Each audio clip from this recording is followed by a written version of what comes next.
Hi అండి, అందరికీ నమస్కారం. నేను మీ వేణుగోపాల్ రెడ్డి ఫ్రమ్ జోష్ ఇన్నోవేషన్స్ ప్రైవేట్ లిమిటెడ్, జోష్ ఇన్స్టిట్యూట్ ఆఫ్ ఫారెన్ లాంగ్వేజెస్, జోష్ ఓవర్సీస్ కన్సల్టెన్సీ మరియు ఎడినైన్ కెరీర్ గైడెన్స్ సంయుక్తంగా విద్యార్థులకు అవసరమైనటువంటి అనేక వీడియోస్ మనం సిరీస్గా చేస్తూ ఉన్నాం. ఇందులో భాగంగా ఈరోజు హైదరాబాద్లోని ఇబ్రహీంపట్నం రీజియన్లో ఉన్నటువంటి AVN institute of engineering and technology, ఇది కోహెడా రోడ్లో ఉంటుందండి.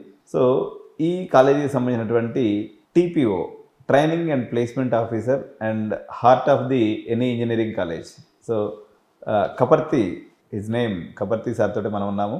సార్ని అడిగి ఈ యొక్క ఏవిఎన్ ఇంజనీరింగ్ కాలేజీలో జరిగేటువంటి డిఫరెంట్ ప్లేస్మెంట్ యాక్టివిటీస్ కానీ, సో మీ అందరికీ నేను ఎప్పుడూ చెప్తూ ఉంటాను, సో కాలేజీకి లేకపోతే ఇంజనీరింగ్కి సిలబస్సే విత్తనం లాంటిది. సరైనటువంటి సిలబస్ లేకపోతే మనం ఆబ్సొల్యూట్ అయిపోతాం, ఇండస్ట్రీకి దూరం అయిపోతాం. ఈ పరిస్థితుల్లో ప్లేస్మెంట్ అండ్ ట్రైనింగ్ డిపార్ట్మెంటే ఉన్నటువంటి ఆశాదీపం పిల్లలకి. ఎందుకంటే వాళ్ళు ఇంజనీరింగ్ చేరే ప్రతి విద్యార్థి ఎంతో కొంత ఆఫర్ లెటర్ తోటి బయటకు పోవాలి అనేటువంటి ఒక కృతనిశ్చయంతోనే దాదాపు 4 సంవత్సరాలు ఈ యజ్ఞంలో దిగుతాడు. కాబట్టి సో ప్లేస్మెంట్ ట్రైనింగ్ డిపార్ట్మెంట్ ఏ రకంగా వాళ్ళ యొక్క కళల్ని నిజం చేసుకోవడంలో వీళ్ళు హెల్ప్ చేస్తారు.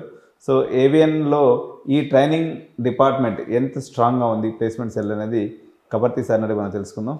Hi sir. నమస్తే సార్. నమస్తే సార్. చెప్పండి సార్. సో ఇంజనీరింగ్ ఈ రోజు ఉన్నటువంటి చాలా డ్రైనెస్ ఉంది. యూఎస్లో ఉన్నటువంటి డిఫరెంట్ సిచ్యువేషన్స్ అనుకోండి, అదేవిధంగా ఏఐలో వచ్చినటువంటి డిఫరెంట్ ఆటోమేషన్ పరిస్థితుల వల్ల ఓవరాల్ ప్లేస్మెంట్ మార్కెట్ అనేది ఒక రకమైనటువంటి గ్రిమ్ సిచ్యువేషన్లో, ప్లేస్మెంట్ మార్కెట్ అనేది ఒక రకంగా గ్రిమ్ సిచ్యువేషన్లో ఉంది. సో ఇప్పుడైతే ఒక రకంగా అందరూ ప్లేస్మెంట్ ఆఫీసర్స్ కూడా ఇది ఒక challenging and tough time. So ఈ టఫ్ టైంని ఎదుర్కొనేదానికి ఏవిఎన్ ఇంజనీరింగ్ కాలేజ్ ప్లేస్మెంట్ ఆఫీసర్గా మీ యొక్క సన్నద్ధతని, how you are preparing for this? Thank you sir. మీరు చెప్పింది కరెక్టే sir. As a TPO, as a hiring officer మాకు చాలా ఛాలెంజెస్ ఉన్నాయి. ఫస్ట్ ఏంటంటే, ఇప్పుడు కంపెనీని క్యాంపస్కి తీసుకురావడం ఫస్ట్ ఛాలెంజ్గా ఇదివరకు ఉండేది. ఇప్పుడు ఏంటంటే మనం స్టూడెంట్ని కన్విన్స్ చేయాలి. సో అండ్ సో కంపెనీ ఏంటి, వాళ్ళ డెసిగ్నేషన్ ఏంటి, ఎందుకు ఏ రోల్కి వాళ్ళు జాబ్ ఇస్తున్నారు, ఏ రోల్కి వాళ్ళు హైర్ చేస్తున్నారు. దాంతోపాటు ఇప్పుడు పేరెంట్స్ని కూడా కన్విన్స్ చేయాల్సి వస్తుంది. పేరెంట్స్ పాయింట్ ఆఫ్ వ్యూలో ప్యాకేజ్ స్టార్టింగ్, వాళ్ళు ప్యాకేజ్, మినిమం ప్యాకేజ్ ఎంత, మ్యాక్సిమం ప్యాకేజ్ ఎంత, అది అడుగుతున్నారు. అండ్ వన్స్ మనం కంపెనీతో మాట్లాడుకున్న తర్వాత, ఇన్కార్పొరేట్ అయిన తర్వాత, క్యాంపస్కి తీసుకొచ్చి క్యాంపస్ హైరింగ్ చేయించిన తర్వాత స్టూడెంట్స్ని జాయిన్ చేయడం అనేది కూడా ఒక పెద్ద టాస్క్ లాగా, ఒక ఛాలెంజింగ్ ఫేజ్ లాగా టీపీఓస్కి అయిపోయింది అనమాట. సో ఇప్పుడు ఒక స్టూడెంట్ని క్యాంపస్కి, క్యాంపస్ ప్లేస్మెంట్ ఇచ్చి వాళ్ళకి ఆఫర్ లెటర్ ఇచ్చి జాయినింగ్ డేట్ వరకు చూసుకునే బాధ్యత ఒక టీపీఓగా మా మీద ఉంది అనమాట. సో దాన్ని బేస్ చేసుకొని మేము టాప్ ఎంఎన్సీస్ తోటి ఇన్కార్పొరేట్ అయ్యి వాళ్ళతో కొలాబరేషన్ చేసుకొని, ఎంఓఈస్ అన్నీ చేసుకొని, so and so company, so and so designation స్టూడెంట్స్కి ముందే జాబ్ డిస్క్రిప్షన్స్ అన్నీ ఇచ్చిన తర్వాత మాత్రమే మనం స్టూడెంట్స్కి రిజిస్ట్రేషన్ లింక్స్ అనేవి ఇచ్చిన తర్వాత వాళ్ళ ఫీజిబిలిటీని బట్టి మాత్రమే మనం క్యాంపస్ హైరింగ్ చేయడం జరుగుతుంది అనమాట. సో మనం హైదరాబాద్లో టాప్ ఎంఎన్సీస్ లైక్ విప్రో తీసుకోండి, టీసీఎస్, కాగ్నిజెంట్, ఇలాంటి కంపెనీస్లో మన స్టూడెంట్స్ ఆల్రెడీ హైర్ అయ్యారు. And they are starting their career with minimal package and very good packages also. So ఆ విధంగా మేము కార్పొరేట్స్తో టైఅప్ పెట్టుకోవడానికి we are always thrive from the management side as per the student side also. Sir, యాక్చువల్గా ఇప్పుడు ఇండస్ట్రీకి ఇటుపక్క హెచ్ఓడీస్ అనుకోండి, ప్రిన్సిపల్స్ అనుకోండి, అందరికీ మీరు వారధి లాంటి వాళ్ళు. ఎస్. సో అక్కడ ఒక వేరే రకమైన ప్రపంచం మనం చూస్తాము. ఇక్కడేమో పిల్లల యాటిట్యూడ్ ఎలా ఉంటుందంటే, వీనికి ఏమొచ్చినా రాకపోయినా నాకు 10 లక్షల ప్యాకేజ్ ఇప్పించమని మీ దగ్గరికి వస్తాడు. వాడు అదే రకమైన యాటిట్యూడ్లో ఉంటాడు. ఇంటర్వ్యూస్ అటెండ్ అవ్వడు, రెజ్యూమ్ తయారు చేయరా అంటే చేయడు, లేదా వాడికి ప్రొఫైల్ పంపించాలంటే కూడా పంపించినటువంటి పరిస్థితిని మనం అనేక కాలేజీలో టీపీఓస్ ఎప్పుడు చెప్తూ ఉంటారు. సో యాక్చువల్గా మీరు ఏమేమి ఛాలెంజెస్ ఫేస్ చేస్తారు? ఒక విద్యార్థి నిజంగా ఏ రకమైనటువంటి యాటిట్యూడ్ ఉంటే వాడు నిజంగా ప్లేస్ అయ్యేటువంటి పరిస్థితి ఉంటుంది? ఒకసారి మీ మాటల్లో చెప్పండి సార్. ఇప్పుడు మీరు చెప్పినట్టు స్టూడెంట్ని కేటగరైజ్ చేయడం అనేది చాలా ఇంపార్టెంట్. ఎందుకంటే ఒక student, every student we cannot give 10 lakhs package and every student we cannot give 3 lakhs package. So segregation is always important. So segregate చేయడానికి మేము కార్పొరేట్స్ తోటి ఇన్కార్పొరేట్ అయ్యి అసెస్మెంట్ టెస్ట్ లాంటివి, ప్రిపరేషన్ టెస్ట్ లాంటివి ప్లాన్ చేసి, depending on the grading we categorize అనమాట. So and so candidate he scored 8 grade, he scored 7 grade, వాళ్ళని categorize చేసి వాళ్ళని ఆ ప్యాకేజ్ కంపెనీస్లో మేము కూర్చోపెట్టడం జరుగుతుంది అనమాట. ఇప్పుడు companies like civil mechanical students ఉన్నారు, వాళ్ళకి 10 lakhs ప్యాకేజ్ ఇనిషియల్గా we cannot, not only in this institute, any institute. So ఆ పాయింట్ ఆఫ్ వ్యూలో వాళ్ళకి 3 ఇయర్స్ కంపెనీతో బాండ్ పెట్టించి 3 ఇయర్స్లో వాళ్ళు ఎంత గ్రోత్ కెరీర్ పరంగా ఎంత గ్రోత్ వెళ్ళగలుగుతారు ఎక్స్ప్లెయిన్ చేసి మినిమల్ ప్యాకేజ్తో స్టార్ట్ అయినా కూడా 3 ఇయర్స్ తర్వాత వాళ్ళ అవుట్పుట్ ఏంటి కెరీర్ గ్రాఫ్ ఎలా వెళ్తుంది అనే దాన్ని బట్టి మనం వాళ్ళని మోటివేట్ చేసి వాళ్ళని కన్విన్స్ చేసి వాళ్ళని కంపెనీస్లో కూర్చోబెట్టడం జరుగుతుంది. Coming to EC, CSC, allied branches, వాళ్ళకి సర్టిఫికేషన్ ఈజ్ ఆల్వేస్ ఇంపార్టెంట్. ఎన్ని సర్టిఫికేషన్స్ చేశారు, థర్డ్ ఇయర్లో ఎన్ని చేశారు, ఫోర్త్ ఇయర్లో ఎన్ని చేశారు, ప్రాజెక్ట్స్ ఏం చేశారు, దాన్ని బేస్ చేసుకొని ఒక కేటగరైజ్ చేసి వాళ్ళని సో అండ్ సో కంపెనీస్ ముందు మనం ప్రజెంట్ చేయడం జరుగుతుంది. అప్పుడు కంపెనీస్ వాళ్ళు ద క్యాండిడేట్ క్యాలిబర్ని బట్టి వాళ్ళ ప్యాకేజ్ అనేది వాళ్ళ డెసిగ్నేషన్ అనేది ఫిక్స్ చేస్తారు. సో ఈ సెగ్రిగేషన్ అనేది third year first semester, third year second semester నుంచి జరిగితే ఫైనల్ ఇయర్లో ప్లేస్మెంట్స్ స్టార్ట్ అయినప్పుడు మాకు యాజ్ ఎ కంపెనీ కొలాబరేషన్కి ఈజీగా అవుతుంది. కంపెనీతో మాట్లాడి మా దగ్గర ఈ క్వాలిటీ ఆఫ్ స్టూడెంట్స్ ఉన్నారని ప్రజెంట్ చేయడానికి అది చాలా హెల్ప్ఫుల్ అవుతుంది. సార్ యాక్చువల్గా మీకు ఇంకొక ఛాలెంజ్ ఏముందంటే, సో మోస్ట్లీ ఇది కొంత లోపల ప్రాంతంగా ఉండటం వల్ల ఎక్కువ రూరల్ బ్యాక్గ్రౌండ్ స్టూడెంట్స్ వస్తారు. సో కమ్యూనికేషన్ స్కిల్సే 50%గా ఉన్నటువంటి సిచ్యువేషన్లో మన వాళ్ళకి సిగ్గు, బిడియం, తర్వాత ఎక్కువ ప్యాకేజ్ కావాలనేటువంటి ఒక లోపల ఆలోచన, ఇలా అన్వాంటెడ్ క్యారెక్టర్స్ అనేవి చాలా మన విద్యార్థుల్లో ఉంటాయన్నమాట.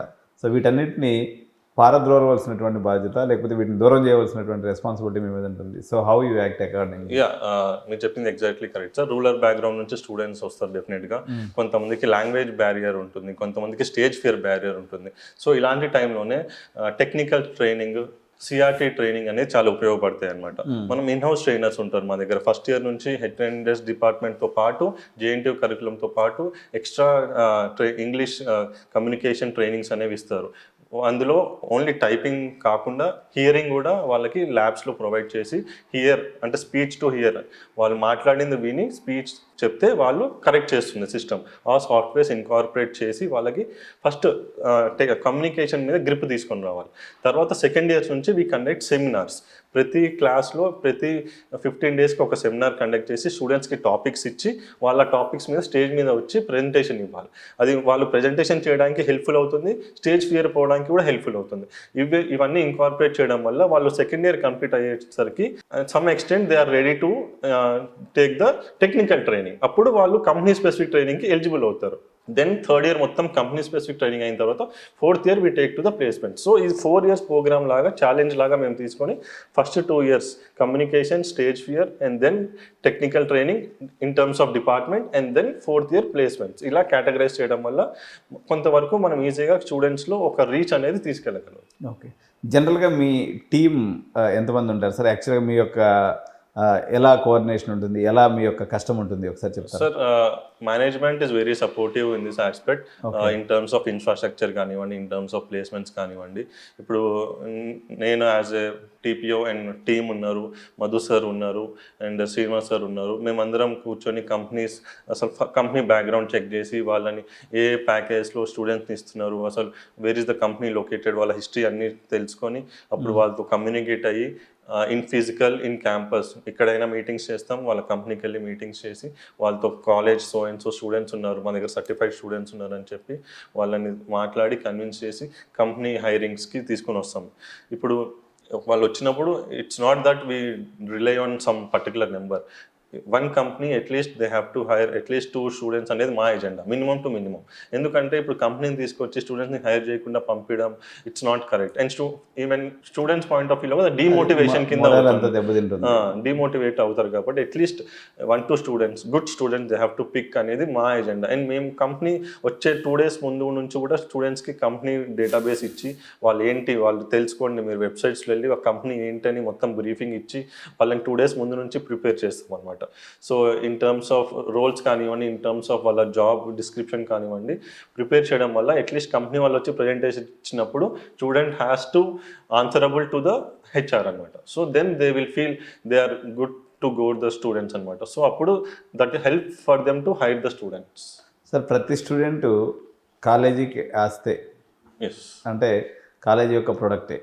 కానీ చాలా ఇంజనీరింగ్ కాలేజెస్ లేకపోతే చాలా వ్యవస్థలు ఒక 5%ని ట్రైనింగ్ చేయడం మీదో, లేకపోతే ఒక 10% మీద ట్రైనింగ్ చేయడం మీద ఉంటుంది. సో ఏవిఎన్ ఇంజనీరింగ్ కాలేజ్ పర్టికులర్గా ప్రిన్సిపల్ సార్ మాటలో విన్నప్పుడు కూడా చిట్ట చివరి స్టూడెంట్ వరకు మీరు టేక్ కేర్ చేస్తున్నారు అనేటువంటిది సార్ మాట. సో ఈ రకమైనటువంటి ప్రయత్నంలో మీరు ఎదుర్కొన్నటువంటి అనుభవాలు ఏంటి?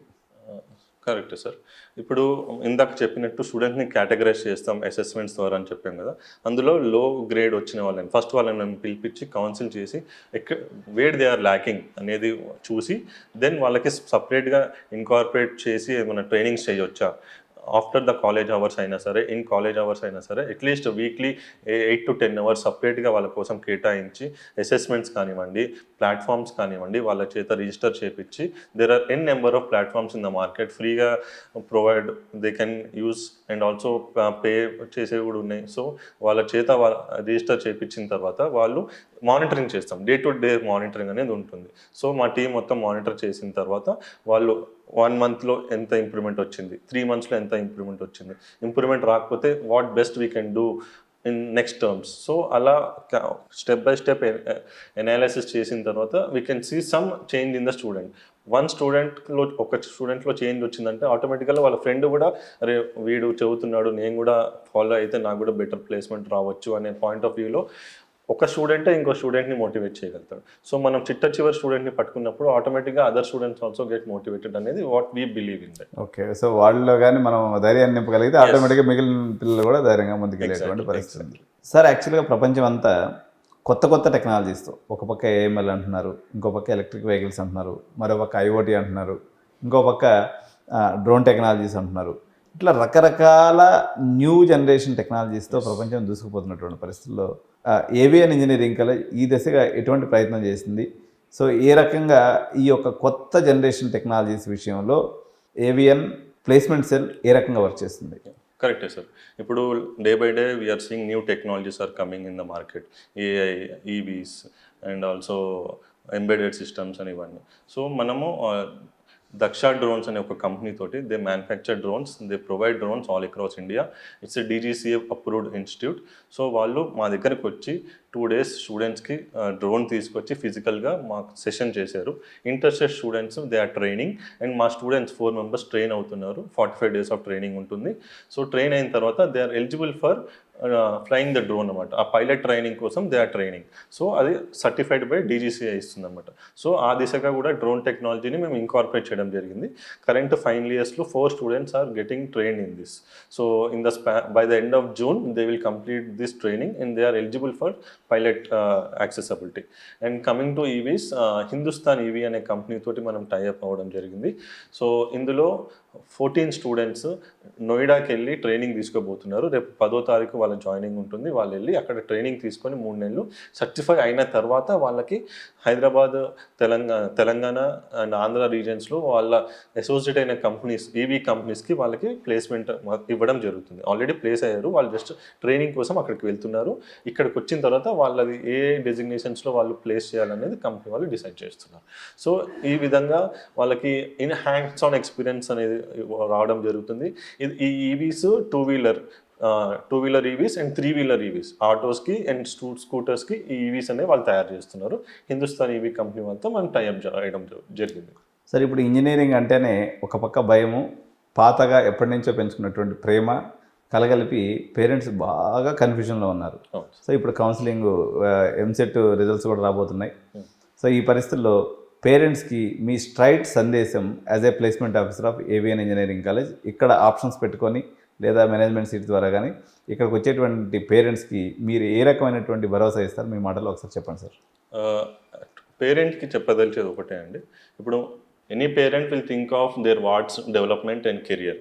సో మీరు మీ అబ్బాయిని కానీ అమ్మాయిని కానీ చేర్పించడానికి వచ్చినప్పుడు వాళ్ళకి ఒకటే చెప్పండి, ఇన్స్టిట్యూట్ బ్యాక్గ్రౌండ్ చెక్ చేయండి, యాజ్ వెల్ యాజ్ మేము ఏం చేస్తున్నాం అనేది మా వెబ్సైట్లో ఎవ్రీవేర్ వీఆర్ అప్డేటింగ్. ఓకే, ఒక స్టూడెంట్ జాయిన్ అవుతున్నప్పుడు 3 years మీరు చదివినట్టు నేర్చుకొని ప్రాజెక్ట్స్ చేసి అండ్ సర్టిఫికేషన్ చేసి 4th yearకి వచ్చేసరికి ఎలాంటి బ్యాక్లాగ్స్ అనేవి లేకుండా ప్రాపర్ CGPA తోటి మీరు ఉండగలిగినట్లయితే MNC కంపెనీస్లో జాబ్ తీసుకురావడం అనేది మా responsibility. Okay, so in variable of package, అది పెద్ద కంపెనీ అవ్వచ్చు, స్టార్టప్ కంపెనీ అవ్వచ్చు, MNC అవ్వచ్చు, ఓకే, గవర్నమెంట్ ఫండెడ్ కంపెనీ అవ్వచ్చు, what ever it is, irrespective of designation, irrespective of packages, we have tie-ups with n number of companies and also government organizations. కాలేజ్కి companies వస్తాయి అని మీరు నమ్మి మీరు 3 years మీరు సర్టిఫికేషన్ మీద ప్రాజెక్ట్స్ మీద చదువు మీద ధ్యాస పెడితే ప్లేస్మెంట్ పరంగా we will take care of you in all the aspects. Thank you so much sir. Thank you sir, thank you so much.